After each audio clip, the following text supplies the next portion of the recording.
Athulya Kuruvilla, The Changing Face of Education. Education is what remains after one has forgotten what one has learned in school. Albert Einstein. Knowledge is powerful. It has the power to save lives or to destroy them, to start revolutions or to end them. A school can be a refuge or a downfall. The clock of the current education system, however, has its hands leaning towards the latter.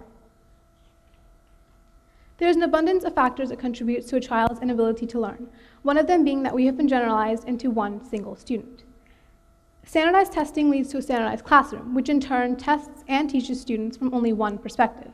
And this one perspective may be beneficial to one or two students, but the current education system fails to recognize the vast variety and diversity that sits in the 20 chairs of a classroom. And unfortunately, of these 20 students, only 5 of them will be able to graduate college-ready in the 4 core subjects, according to DoSomething.org. And a student's background is also something being ignored by the system as well.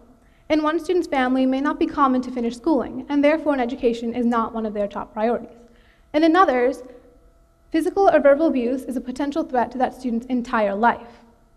And the social part of the school environment may not be exactly ideal for a handful of children either, which is understandable, considering that anxiety is a leading and most common disorder in America. And a lot of factors can determine someone's intelligence, not just the letter.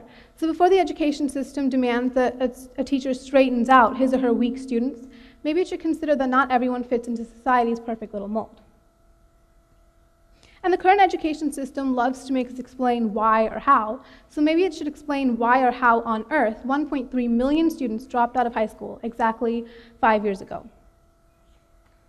And the issue of the education system is not some little tear that can be patched up again by ending the argument with the claim that since the money for the solution is coming out of our pockets, it's not worth it. Because if those 1.3 million students had graduated, $337 billion more will be floating around in the economy, which is to your benefit anyway. And these statistics are only from the class of 2010. Imagine the millions of dollars we've lost and the billions of bright minds that have been dimmed 5 years over.